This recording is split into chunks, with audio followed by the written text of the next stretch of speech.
Was it the Onion movie with The Onion movie? Yeah, Ed Norton. What's the have you not seen Glass the Onion? Yes, Glass thank you. Onion? Okay, there You we go. get an I was iPad. like, Shrek? You get an iPad. You get an iPad, sure, right. Wait a minute. Ed Norton was in Shrek? No, ogres are like onions. Keep up, man. Ogres like onions. Didn't no. Do you not remember this very famous, one of the more famous Shrek and Donkey conversation quotes? No, I don't Ogres remember are much like about onions. the movie. The only bit I really remember is him jumping up saying, pick me, oh, pick me. The I donkey. don't remember that part at all. What does your brain do? Oh What? my god, that's like the most famous line in the movie. Absolutely not. Absolutely. Do a Google search right now. Pick me, oh, pick me. And the donkey from Shrek is going to come up. Okay, sure. I don't remember that being... One of the most famous movie lines of all time. Sure. Frankly, my dear, I don't give a damn. And oh, pick me, oh, pick me. Okay, I can see how it doesn't hold up to history. One of the more famous lines in the last 20 or 30 years. Yeah, absolutely.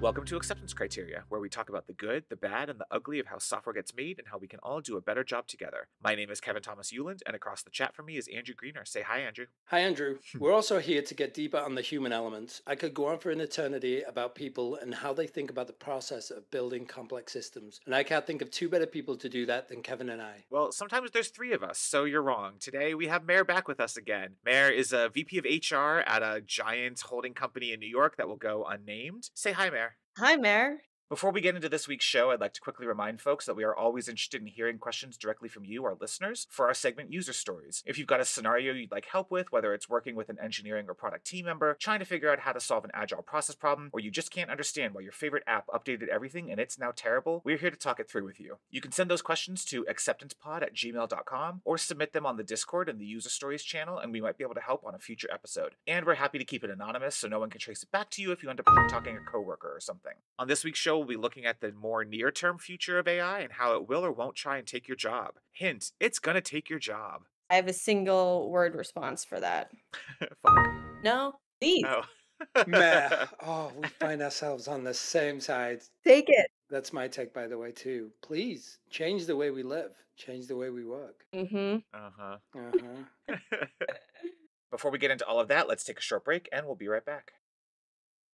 All right, welcome back. This is a segment we like to call User Stories, where we'll eventually hopefully be answering questions that you, the listener, send in. But for now, I think we found some interesting questions on Quora and Reddit that we can tackle. So today's topic was posted by Wizard Sprite on Reddit. Love the Reddit usernames. And it is, why I don't believe AI will take our jobs. We have all heard the fears and speculations as of late. AI is here and the end times will follow. Now, I don't want to downplay the changes our society will undergo in the near future, and the fact is that no one can predict what will happen. Recently, I saw a study that claimed ChatGPT has already taken 1 in 4 jobs. That very well might be true. However, in this current economic climate, there's too much of a related situation with mass layoffs to draw these conclusions so quickly, and that is what seems to be happening now. I would point out that I feel like a lot of the layoffs are because executives are getting benefits from AI replacing people, but okay. He goes on to quote the famous Butch Cassidy and Sundance Kid line when Sundance is worried that he can't swim as they prepare to jump off a cliff into a river, and Butch replies, "What, are you crazy? The fall will kill you." So he's simultaneously fatalistic about the current tech job apocalypse and then goes on to assert that AI will end up creating jobs eventually. He says, a big reason why there are fewer middle-class jobs is because of automation, and AI threatens to escalate that further at hyperspeed. Or could the opposite happen? We are also told the average person will now have tools that compete with big companies and displace them. That could translate into job opportunities for those that are simply following the advancements in AI and adapting to the new tools. So I think I disagree with some of this. I think I agree that it is happening, and it's happening at an alarming rate. I do think that sort of that end comment around, it's fine because it's great that now you don't need to be a data scientist or software engineer, you have an AI bot out of the box that you can now go and compete with Microsoft, and you can be the next Google. And there are parts of that, right? There are things like Copilot and low-code, no-code solutions that are going to further democratize software development. Yeah, the tools are there, right? The challenge I see is with us competing with big companies, how saturated is the market going to be with all these one-off tools? And you try to compete with the big companies. You look at the landscape in data engineering, for example, today, and marketing. So in technology sectors and like business sectors, there's thousands of players in them already, all the way from the really big companies to the medium-sized companies. Now you can have a bunch of grassroots sort of solutions. I can't see that. I feel like open source was that, and now even open source has kind of got a little bit more official, like the quality of open source. So I'm struggling to see that AI levels the playing field en masse. I just don't see that. No, I agree. I do wonder if you're a digital animator working on Sony with the Spider-Verse movies or, the Marvel movies or whatever, if you had AI that could help you, output 40 background characters, and that way you get to spend your 8 hours in the day making Spider-Man look as cool and interesting and doing all of the really interesting stuff. I think there's interest, I think that could be helpful if you're that's the thing with Copilot, right? Copilot is Microsoft's addition to VS Code and Visual Studio, where it's going to basically help you create some starter code that does the thing you typed in to do it, and then you still need to go through and actually make it smart and intelligent. I feel like there's a bunch of places where that could be helpful, but that's not what's happening. They're just replacing animators. Like, you go and watch the opening for Secret Wars on Disney Plus, and that opening for Secret Wars was entirely AI made, and it looked ugly and hideous. Of course it did, because a human being didn't get to go in and check and go, this all green palette, maybe not. So it could, but it's not.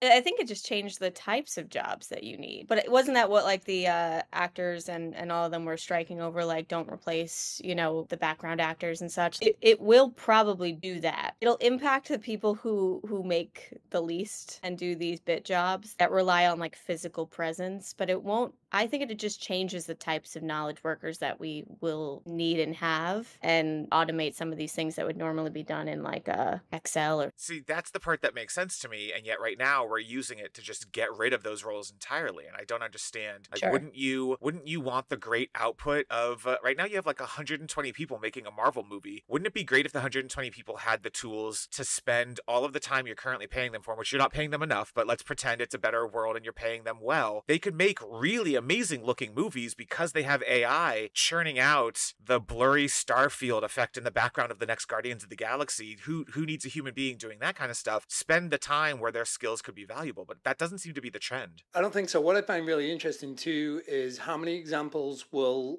be close to that line of my utopia, which is the Renaissance period 2.0. The artists having to become willing to, they'll get their work into the market, but they won't necessarily have the financial reward of it. And how accepting of that. And a true artist will be okay saying, I do it for the love of art, right? And then there's the capitalistic artist who's like, well, I started doing modern art to make money. The job's like, you immediately jump to that graphic sort of design role. And to me, that's really close to the line of those arts. And those guys, I think there's a world for them to exist in. They're going to create their art. And we're already seeing it. Wasn't it a few years ago, some guy used artificial intelligence to generate his entry to the competition, and he won. And everybody was kind of up in arms about it. Like, hey, is it okay that somebody AI'd their final entry and won? I think it's great. But I think people are going to have to accept that a lot of their work is not going to be monetized. Yeah, but the problem is you haven't solved all of the other utopian things. Rent is still Right. due and the kids are still hungry. So you don't get to just skip that step. We're cutting into things too quickly without shifting structurally. We could all be moving towards the utopia of working 4 days a week, but we won't do that because we can't break out of this. Like, how do I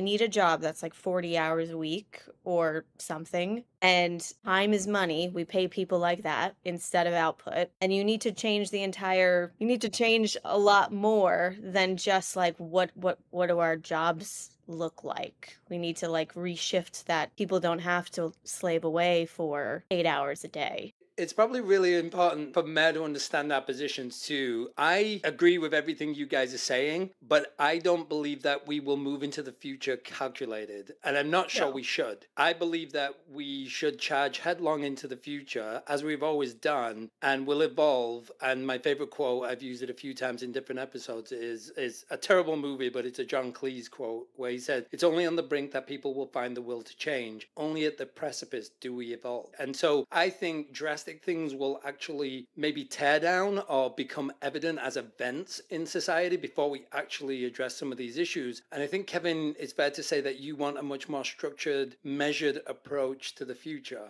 Is that accurate? Right, because in your terminology, the sting leads to the gap, and the sting is a massive, horrible, devastating loss of life and financial stability, and the gap is decades of suffering on a scale this planet has possibly never seen. So, yep, kind of hoping we can avoid that. Well, we need universal basic income to make AI actually less fearsome for most people. Right, Right? exactly. And also, the models just aren't good enough, so we also need people still producing art, but that's a separate issue, but yes. Right. I don't. Yeah, I'm sorry. I've been at the museums with the modern artwork, and the AI is doing just fine. That's the wrong art to compare to. That is a modernist critique, not an art critique. You don't get to shed your junk and then say, let me just show you my jewels, right? You can't just pull out Da Vinci and Van Gogh and say, okay, I'm going to forget all the other stuff, right? No, sorry. But it's impossible to predict. You need bad art to know what good art is, right? We have Correct. tons of bad art. Correct. You can't, it's impossible now to call something bad because Picasso was hailed at the time, turned out he was a pedophile. Van Gogh was not appreciated at all in his time, and now he is the most famous, most inspiring artist in history. So the modern opinion of it cannot be the judgment point. Okay, so AI is, let's call AI a 5-year-old. We've been on this planet painting on walls for tens of thousands of years, right? So we're the grown up in the art world. AI is producing something that could be compared to our work within the first 5 years. And you can argue, yeah, but it's been fed by us. But we were fed by us. It's theft. No. It was theft. It was full on theft. It's not. No, theft. it's not. It's not a human being. It's not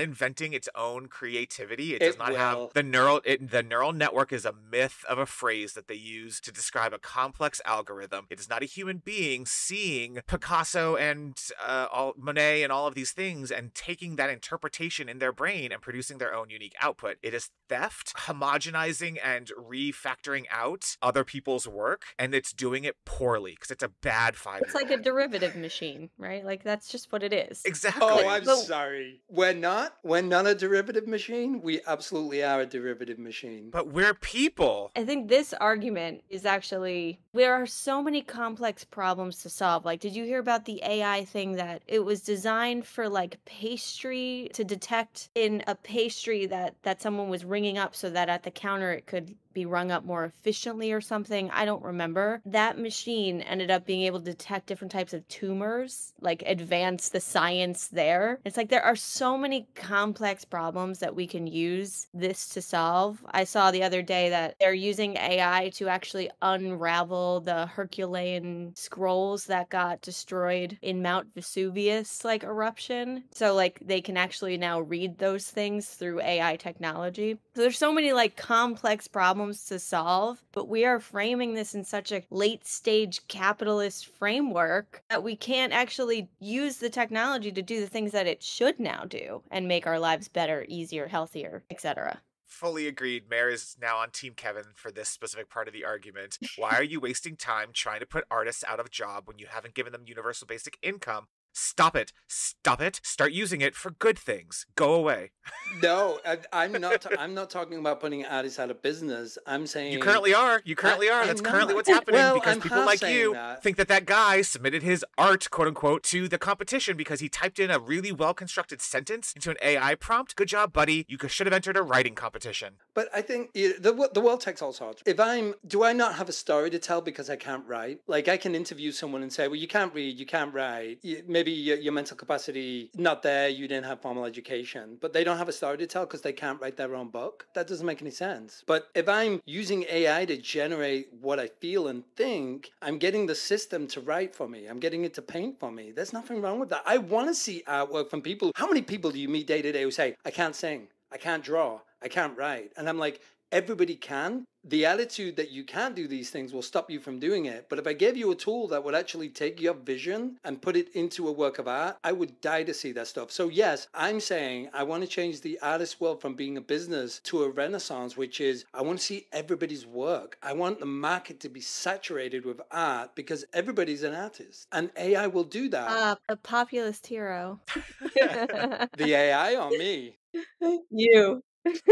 Okay, so in that scenario, I think there is a degree of gatekeeping in the sort of 10,000 hours before you can have refined your craft and all of that. So I'm not against the idea. I think you should take issue with the companies that have decided that the way to solve that is twofold: theft and putting other people out of work in order to do it. And you're not enabling a system that is benefiting the folks who have inabilities to express themselves correctly. That's a great vision. That is not how it's being used today. And the way it's doing it is not original enough. It is not there. If you didn't have the skill to write a book, and so what you did is went and plagiarized Stephen King, Dean Koontz, Anne Rice, and a bunch of other people and assembled their sentences into your own, someone's going to notice it, and you don't get anything from putting that out there. I would love to see AI that could tell me what like a disabled individual's thinking that's nonverbal. Like there are Right. so many Right. miraculous ideas that could come from this. But late stage capitalism is rewarding, let's replace people's jobs and let's pay less for labor and more for nothing. Just put it in my pocket. I bet you the people who had their work allegedly stolen by OpenAI and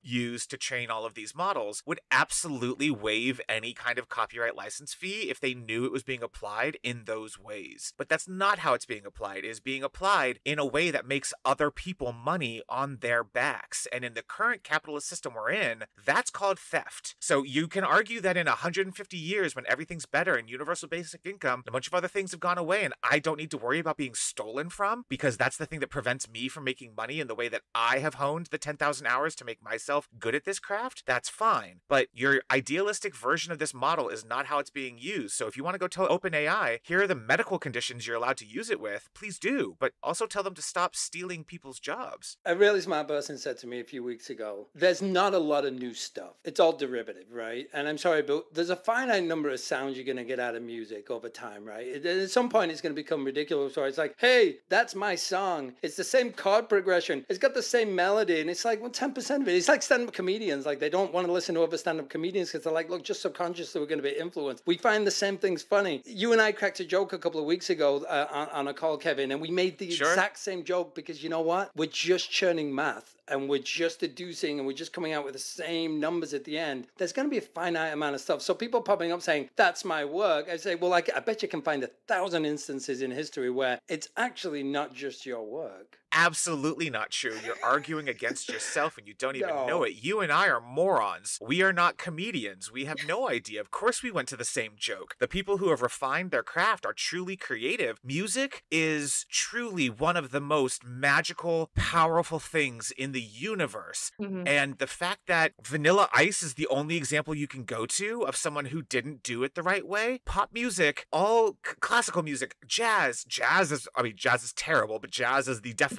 of you're never going to create the same song twice. You go and listen. It is phenomenal that I went and found 35 new songs to add to my brand new playlist that I go like every 3 months to figure out what are the kids listening to. And every single one of those has found a unique beat and a unique thing. Sure, a producer accidentally gives Kelly Clarkson and Beyonce the same song every once in a while, but for the most part, there is true uniqueness out there. If that was true, then YouTube's algorithm, which does statistical matching of music and TV shows and movies, would false flag so many more things than it does. But the fact that YouTube isn't automatically blocking Meghan Trainor's new song because it's actually derivative and stealing from whoever, she doesn't, because music is a talent and a skill that a bunch of people, including her and around her, have. And so it is unique. And so you're arguing against yourself because... Find someone who hates jazz and play them 50 jazz songs and ask them to pick which one was different. And they won't. Art's with the consumer, like not the artist. The consumers are the one who decide how unique it is. I listen to Ava Max and Lady Gaga and they sound exactly the same. I'm like, cool, I like their music, but it's the same genre. You say that, but everyone hates music, right? Like you get into the elevator and you just hear the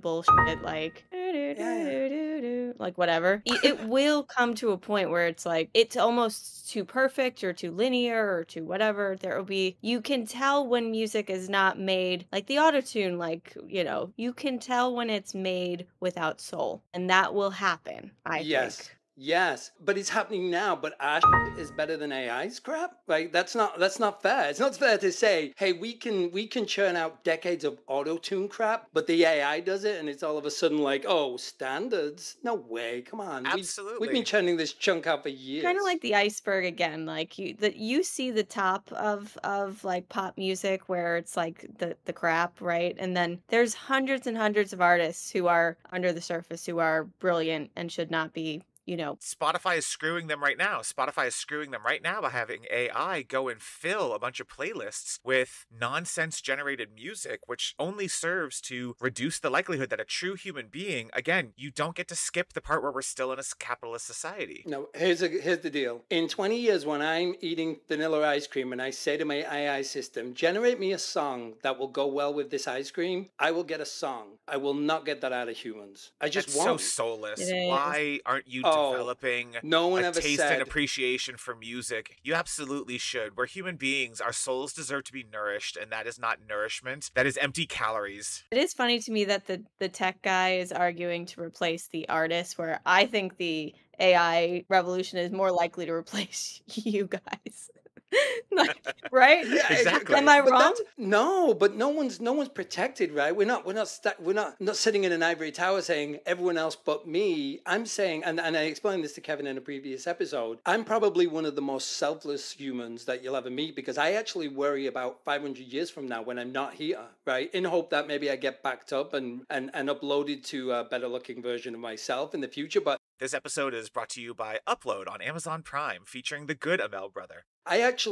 I'm invested in the next 500 years. I want in 500 years to have a technological utopia. No one's hungry. Everyone's educated. People don't have to work 5 days a week, really doing 60 hours, killing themselves. I genuinely care about that, right? And not a lot of people do. They care about their years. A lot of people don't even care about their kids in the next generation, right? We see that in the news. Global warming, right? So I actually do have humanity in my best interest. And if it's a change for all of us, it's a change for all of us. The only difference between you guys and me, other than I'm soulless because I want to have a perfect song while I eat vanilla ice cream, is that Vanilla? Let's just start there. Exactly. being Neapolitan, but I always start with a vanilla side. Okay. Oh, God. Oh. The vanilla of multiple flavors. Yes. So you guys want this planned, you want this like break in the pattern where it's like all of a sudden we don't do something and we should plan. Great. Maybe we can make it agile and we go for the perfect, like the full house of like effed up. Humanity can agile our way to the future with AI. And I'm saying, I don't think that should happen. I think, and I don't think it will happen. I'm saying, I think we should just run headlong into the future. I know that we can do this because we did it when the automobile came around. We purposefully changed our entire system. Now, it took capitalism to do it. It took Henry Ford owning shares in oil companies, and so he needed reasons to make rubber and oil and all of these things, but he put companies out of business. You go look at the Red Line in Los Angeles and the electric trolley trains that were powering dozens and dozens of miles of free transit for all people, and he put them out of business so that cars could do it. We reshaped the entire country around cars on purpose. That's different. That is about tools and processes, and this is about humans. This is why the AI revolution and the industrial revolution are not the same thing. This is about us, and everything in the industrial revolution, including the conversation about cars, is about tools and processes. He came up with a new tool, and they had to change infrastructure, and this is about humans. AI is a tool. It is designed by humans. No, AI, it's a tool, but we're talking about replacing us and changing the way we live. We're not talking about a tool. AI is the tool that's been introduced, but now that tool is actually going to change us and our way of life. This is not the same as the Industrial Revolution or introducing a concept like a car. This is different. Cars changed us. Cars fundamentally changed us. Cars our are not cities, us. Our thought. Cars are not us. AI will become us. You're stuck on assuming assuming that that's the only possible future paradigm, and I'm saying broaden your horizons, and what happens if you're wrong? Consider for a second you're wrong. And No. the future is AI is a tool, and AI as a tool, just like the automobile as a tool, will be destructive. No. I could be wrong. I'm saying that's okay, but we need to get to step 497 to find out if we are wrong. We can't sit here trying to build a diamond saying, cool, we processed the 19 million things that could happen with the AI over the next 300 years, and we're happy with the project plan. Let's go. That's not how we work. We go full tilt into something, and then we adapt, and we're agile, and we shift, and we evolve. And yes, AI is the tool, and when we stick it in our brain, it's going to be even better. Oh God. I don't think I would argue like we need a perfectly laid out plan before we start laying the tracks Right. down. I would just argue that we need to, the society itself needs to, it can't just be in the boardrooms and how do we eliminate jobs that we talk about AI. Like it has to be, what are we doing to make our society more suitable for a better future? That's it. It doesn't have to be laid out like I have like an outline. I just think we have to not just approach it from like, how do we make more money? How do we make ourselves better? Who's doing that? Everyone. Who you voting in to do that? Who's taking charge of your future in that scenario? I'd love to know. No one us? human. But we need to exert But an who? influence. Like let's start with the groups. The governments? Like are they? The government is the one who was the only one who was able to fund the interstate road system. So the government is the one who took the automobile and decided we are going to reshape fundamentally the entire landscape of America. It was government action that made the automobile tool happen. Okay, cool. So it's the government then. Right. No, I'm just So simply saying, no, but you're asking us. So you get this magic wand where you get to shut your eyes for 500 years and believe that the end state is the good, amazing thing. And Mare and I are saying, yeah, but we're stuck living here for the next 50 years. Can't we put in some boundaries and try to find this out? No one here is saying we have the answer, but we're saying we're at least trying. No, and no, it's no. frustrating that you're not even trying. You're just waving your I hand. am. You're not. You're just saying the end is good. No, I am. And I'm not laughing at you saying the government. I'd say that's the right place to start. I agree. Like, it has to be like the New Deal, right? Right. It has to be the New Deal all over again. The challenge is you are sitting on one of the rockiest periods of American politics in the history of this country. Do you think the capitalists are going to wait for that to resolve itself before we go? So we're sitting on... No. Of course not. If the Republicans are in control, we're not, course right? not. So who owns it then? No, I Nobody. mean, I'm not arguing. I think it's going to have a lot of adverse impacts and we're going to feel those. And it just like in the pandemic when we were like, it'll be fine, right? And like until people around you started dropping like flies, we did not start wearing masks or anything like that. Even myself, I was not reacting to the doom and gloom, the naysayers who were like, we better start preparing for this. We better start doing this. Like people don't do that. People have to feel the pain to actually start to react. But it already is happening. So we need to start getting louder about the ways that it needs to shift. I just think it's so funny. Like, no one hated the chatbots 1.0 this much, right? Like, They're so granted, bad, AI is though. going to be much broader, but it's like nobody was like all up in arms about like people losing their jobs at call centers and automated calls and yes, they were. And yes, chatbots. they were. Not like right now. Like people are like doomsday, dystopia versus utopia. It's like because it's a multiplicative effect. It's multiplying on top of one another. We lost the call centers to that freaking thing where the first thing I immediately do is say operator, person. But we moved operator. on. We moved on. Like, no, I'm not frustrated. Part of our political system is still held captive by coal miners, like losing their jobs. So like we just Perfect example. Coal miners. We talked about them in the past.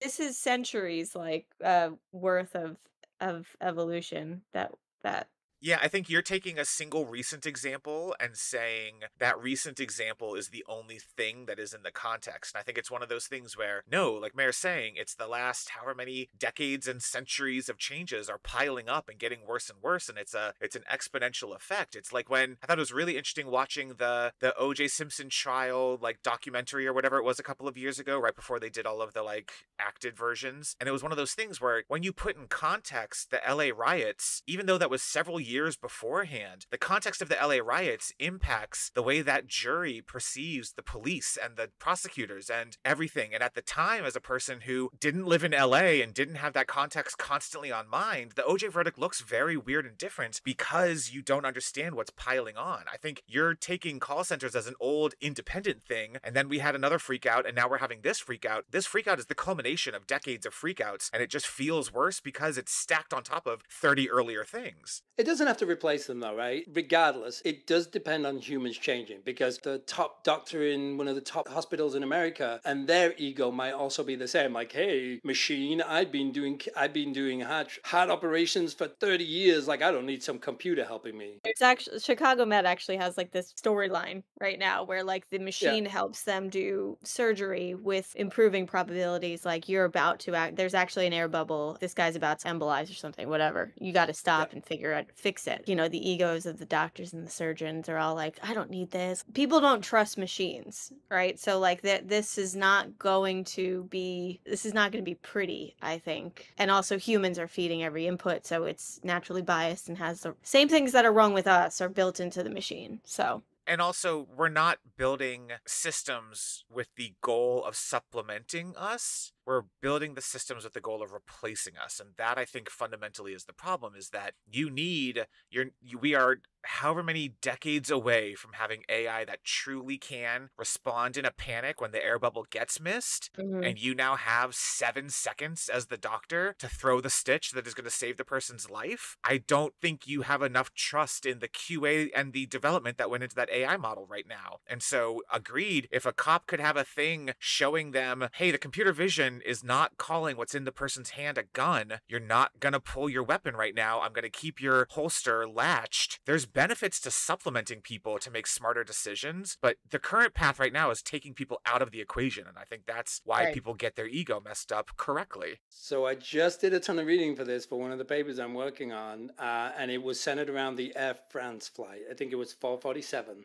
And it's actually the opposite. Humans have centuries old, ingrained in our very DNA, trust of machines to an unhealthy point. In the moment. Potentially in the moment, but let's say AI is out in the field and we're dealing with in the moment, right? We do have an unhealthy trust of machines. And I actually worry, I shouldn't say I worry about AI, because like you always say, Kevin, it's the humans who fed it the crappy data that lead to the bad decisions, right? I worry that we actually could be divergent. One, we have a distrust of machines when we're planning for the future, but in the moment we'll have trust of machines that could also lead to catastrophic events. But I think in that particular case it was that they trusted the autopilot. The computer and the autopilot was on, and they just trusted it, and they all died, right? So but what a glorious future, you know. Oh yeah. More plane crashes. No, I didn't mean future. that. Oh, geez. Can we edit that out? I didn't mean that. I didn't mean to leave with that. All of the things in like the future, the sci-fi futurists that I can scan your body for any sorts of malignancies, and I can like, where is that? Why can't we use this amazing stuff? You started the call with that, and I searched, and you were right. Like something that was supposed to detect pastry, whatever it was supposed to be used for, detecting cancer. They are using that. You know what? And I know this because I've been through many years of cancer treatment. Those guys, they do have research on the road, but guess what? Nobody cares about that research until it impacts them. So the news is out there, the research is out there, the stuff that they do at Boston MGH is cutting edge, top of the line science. Nobody wants to know about it until they have a relative or until they have the disease, right? Unsung heroes. That's a good example of the reason we found insulin, because we were doing something else entirely. The reason we found this cancer detector is because we were trying to make bakeries less human-filled. Like, weird, but okay. So there is an argument for allowing exploration, but my problem is right now, the exploration has a very targeted negative impact in a way that the guy doing lab cultures on mold was just a nerd trying to get smarter about mold and accidentally discovered the, amazing cure-all of penicillin. That's not what's going on right now. We accidentally stumble into one good thing every 100 times we kill a job. If we can just first use AI to solve the climate crisis. That's my issue, is no one has done a priority sort order. That's fair. We didn't do a priority sort order. We had Right. a bunch of bros who wish that they could drink gray Soylent. They don't enjoy anything. They have no No. appreciation of art or anything. And so what they're looking at first is, I'm smart. I could be an artist too. Screw the Hollywood writers. Screw the graphic designers. But it's not true, though. It's not true, though. You have said your entire argument for the last hour and 5 minutes has been, I could get Vanilla Ice Cream music fed to me. No. That bit's true. I'm saying it's not true that it's not being used for those use cases. It is. I just argue that you guys haven't bothered to go look. It's not in the news. I'm sorry that CNN is all Taylor Swift these days and not, hey, climate change, AI, right? You want to fix that problem? Like, let's tell them to start publishing real news, right? So climate change and AI, absolutely. There's tons of money in that space right now. So it is. But guess what? You know what? It's too late, right? Planet's heated up. Planet's heated up. I think the media is absolutely susceptible to corporate ownership, and corporations don't want you talking about what their plans are. And so you do not have an independent press for all intents and purposes in this country. And in most of the world these days, corporate interest is overarching and they get fed the things. So I think one of the things we haven't talked about is that MIT Technology Review article, which is just a perfect headline to give to the media to help us ignore the threats that are going on. It's this ridiculous article. So this guy named David Rotman writes this article for MIT Technology Review. He reviews. So the title of the article is, People Are Worried That AI Will Take Everyone's Jobs. We've Been Here Before. In a 1938 article, MIT's president argued that technological process didn't mean fewer jobs. He's still right. So the article... But the article title inflates the worry. And then also downplays it simultaneously and says, actually, don't worry about it. Capitalists have never been wrong. We've never had this issue before. Right. I don't think some people are as worried about this as others.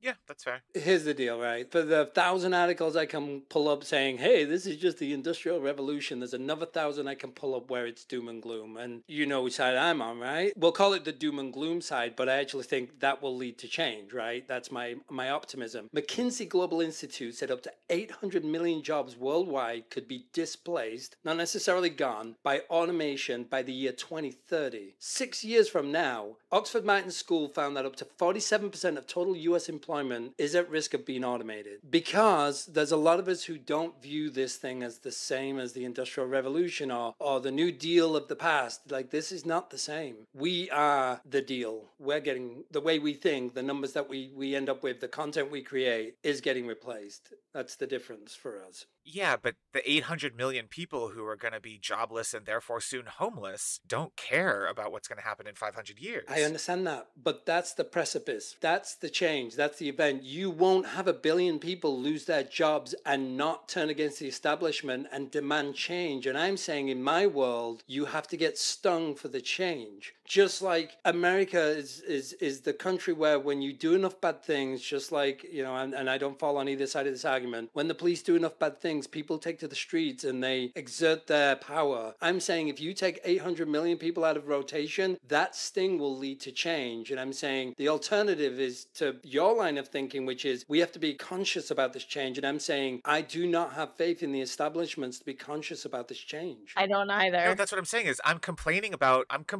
the bullshit like this MIT article, which is allowing people to ignore the future warnings. We don't need to experience the 800 million job loss. We could know that it's coming. And so I'm frustrated by people like this MIT article, where all they do, in 2013, this guy writes an article talking about how technology is destroying jobs and talking about the Rust Belt has, you know, the losses are permanent in the Rust Belt. And then he turns around and writes this article and says, well, actually, we were wrong before and we're wrong again. The entire article is bullshit. It does not support its own arguments. And so what it is doing is helping pull the wool over people's eyes and preventing me from trying to help people see that we have a choice. We could choose not to experience 800 million job losses. We could choose to ease ourselves into a better transition, and we're not, because of assholes like this. Well, because we just want to prevent it then, instead of actually... Or be cognizant of it and decide to recognize it's coming, and therefore don't wait for the sting, anticipate the sting, and be preventative about it. These guys are blinders on. It's interesting, my pattern recognition. I think about like the scene. Have you guys seen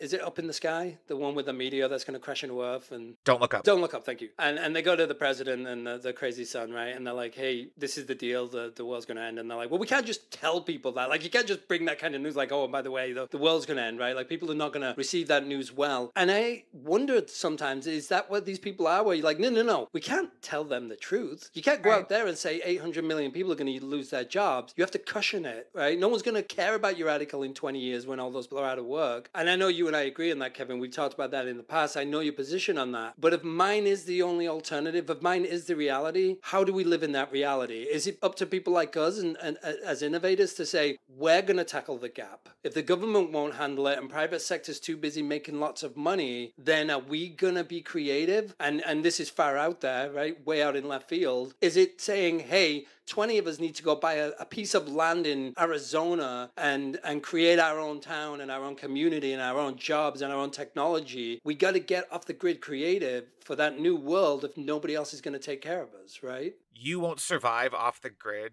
I don't know, Andrew, that you're going to survive in this special little town because you're going to have Elon's Neuralink in your brain and you will need the connection to the grid. So it won't work for you specifically. Sorry, to be clear, not off the internet. We have a backbone into that town. The internet, which having access to has not ruined people entirely. It's not like the internet. He's got a branding problem because there are some people who want to be Neuralinked with Elon Musk, but God, that's no. That is offensive to most people. I'm sorry, he's eager to sign up. Absolutely. My wife will not let me live here with the Neuralink, so I've got a tough decision in the future, but there is no doubt in my mind that I want the Neuralink, right? Like, I don't want to be left behind. So I agree with you that the solution doesn't seem to be coming from the government or the people in charge, and I don't know what my answer is other than finding a billionaire who wants to let me take all of their money and go and spend it in better ways than they do. Oh, wait, we all know a billionaire that needs that likes to do things for human good. Who is that? Bring it back to Taylor Swift. Oh gosh. Amazing. Yeah. We're bringing it back. So yeah, I just need to create like the perfect 10 slides to get in front of Warren Buffett and have him give me $10 billion so I can go and do a bunch of stuff. But I'm not disagreeing, Andrew, that my problem is everyone in this system is rigged against me. I'm sure AI could generate those slides. I'm sure it could. That's not a bad line of thinking. You guys might be onto something there. Is it going after the conscientious, the Bill Gates, the whoever's, right? Maybe even Musk, because he's got a heart deep in there somewhere, right? And is it getting in front of them saying, you know it's going to happen. We know it's going to happen. They're not going to do anything about it. Here's my 10 slides. Is that the innovation of the future then? On the TikTok version of this video, had we been recording, I would have stuck in the Arrested Development footage not found clip when you had said Elon Musk has a heart somewhere in there. So yes, I would agree that I want to figure out how to combat against this. This podcast needs to get slightly more popular for that to start. Sure. I agree. And the term that because I'm obviously a technological utopian, right? Like or whatever the term is for people like us. And the term I think that we've agreed on in the previous episodes is post-scarcity has to happen. Right. Universal income, healthcare, education. Those things need to happen. To get us away from the fear of job loss in like it being the destabilizer. You lose your health care, you lose your dignity, you lose your home. Like we need to stabilize what those Maslow's hierarchy of needs. You need those things. Like we should be able to knock those off the board as things that are hard to have. We've never done this successfully, so I am also concerned about just human nature. The really interesting, did we talk about in the last episode whether all of us watched The Expanse on Sci-Fi? Oh yeah, we did. That future space show. So in that show, they have universal basic income and people have, and of course, like any other human-based system, it turns into a class hierarchy and the quality of life at the universal basic income is livable, but it is not enjoyable. And I think that is an unfortunate likely side effect of this. So I'm also, again, I will say in every episode probably, it's like communism. It's a really interesting idea that human beings have never once implemented correctly. Just because we talk about this, I'm unconvinced we could actually do it without Karens getting flipped out that there's also some black people getting universal basic income and why is her life equal to their life? Like it gets real bad in this country and other places real quick. So I don't know. Quickly how we become pro-guillotine because, you got to stamp out the megalomaniacs that then take advantage of the system and turn it into a... Right. And the problem is, let's learn from Robespierre. No one who ever advocates for the guillotine avoids the guillotine. Sure. So I'm not actually No. gonna go down that road. Yeah. Some of it just feels like natural evolution of jobs. We all just sit here now and email jobs. Like there's a next of this, right? There has to be. Thank you. That's my whole point. You just correctly that is my now until the end of time. Every show and episode we ever do, that is my whole point. Is this is nothing more than evolution, and then we have a couple of people sort of hold. I shouldn't say a couple of people. There's a lot of you guys out there holding on, saying we can control the reins of evolution, and I'm telling you, no, you have to go with the momentum. That is the evolution. Well, so my problem Evolve or die. yeah. When we push back because 800 million jobs get lost, that will also be part of the momentum. But you need that momentum because you got to get burned. That's how you learn. The other thing that I'm worried about in that situation is, I don't know if any of you watched Stargate SG-1, the Stargate TV show that was on for like a decade. A little bit. My failure to finish. Yeah, exactly. Yeah. So spoilers for a 20-year-old show. The Asgard race, so the whole point of the show is all of the ancient gods are actually aliens. The Asgards were an alien race, and the Asgards evolved technologically to the point that they became sterile and stopped evolving because they tried to control their evolution. And my other concern, we talked about this in the last AI we talked about this in a part that I think it was an offshoot of another episode, and I think it got cut and might go into like an AI grab bag episode at some point. But in a future in which the Neuralink is inserted into everybody and we try to control our own evolution, the natural end to that is 1,000 years from now, we have so drastically tried to control that evolution beyond. We are now these tiny little grays who are all homogenous, and the genetic variability has left us, and we're sterile, and we can't continue to evolve, actually. What was that on the Star Trek Discovery that we watched, Kevin? The eugenics wars or whatnot? Was that? Yeah. Oh, yeah, exactly. Where they try that's why they locked that down. Purge that, yes. But that's the thing. Some of you guys look at Spock and you're like, oh, that I love kind of Spock. sucks, right? I look at Spock and I'm like, that's the perfect future, right? Like these Vulcans who don't have these emotions. Oh, no, they have emotions. Well, they have emotions, fine, but they don't have all this baggage. To me, if 500 years in the future we're more like that, like good. Great. But you're not engaging with my concern, because Spock isn't plugged into a machine that is stopping him from having emotions. He is a being with a soul and a mind of his own who must fight against those emotions. When you have programmed in that no one has the option, Spock, by the way, has the option and exercises it frequently to experience his human side because he has choice. And at some point, a possible side effect of your version of this is the homogenization of all of this, everyone is plugged into the same set of chips, and so we all agree that the best future is emotionless, and now it's written into the software upgrade and we don't get a choice anymore. This is very philosophical. It's a debate between natural evolution and artificial evolution, right? Right. So I think we already are in a world of artificial evolution. We haven't actually evolved. Right. We are the apex predator who will never face another apex predator, the way evolution works. Now, global climate change could be a thing that's outside of our control and could force some evolution, but evolution tends to be minor variations over time periods that are impossible for us to understand. Just picturing you guys like putting electrical tape around the artificial intelligence to like shield it from the floods or whatever. Like, what do you, it's all machines at some point, right? Like they have to be protected from external environment. And then Daisy World doesn't work anymore. The Daisy World exercise, in which the petal that was slightly darker survives because the temperature shift as it gets closer and farther from the sun. The machine now has to try and anticipate that. And machines, I don't know.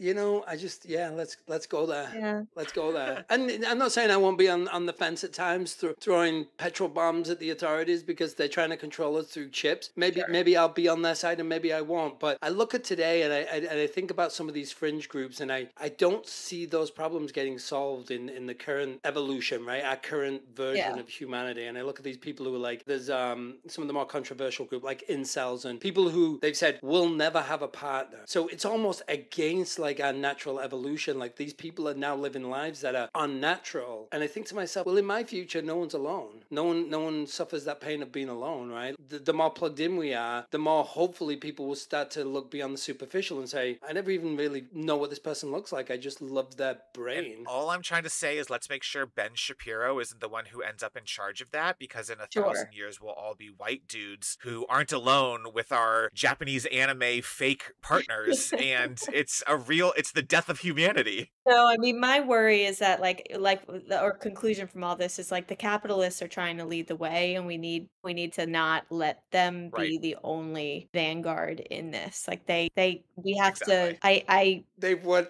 every battle. They've won every battle since the dawn of this country. They Yeah, that's own fun. medicine. They own finance. They own everything. What makes you believe they're going to lose this battle? They are not going to lose this battle. They're not, but it's fucked, and that's why we're worried about it. So that's why it's like, Yes. Right, why? we can worry about it and try to talk about solutions. Absolutely. But what I'm telling you is like, I'm not telling you be doomsday preppers, but I think the first, and you know, because you study psychology, the first step to tackling any problem is recognizing we have a problem. And I'm saying stop being optimists and viewing that there's an alternative. I'm saying we need to start planning for my reality, which is they've got control of it. They're going full force into the future. And we need to start planning the battle a different way rather than saying we need to wrestle control away from them. And then this other governing body there is no other governing body that's going to step in. I agree with you there, but when you say things like my future, then I get a little worried. Exactly.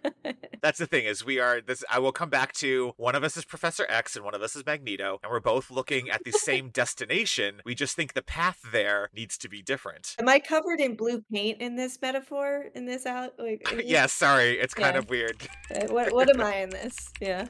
Sorry, you're going to have to forgive my clicking. I have no idea what that even means, but... How are you a geek who isn't aware of the X-Men? I don't know any of the shows. I don't watch Star Trek. I watched Stargate. I watched the Stargate movie. I'm very picky about my sci-fi. I look for a certain level of quality in production and storytelling, and none of these reach that. Just because you haven't watched it doesn't mean it's not a high level of quality. Exactly. It does.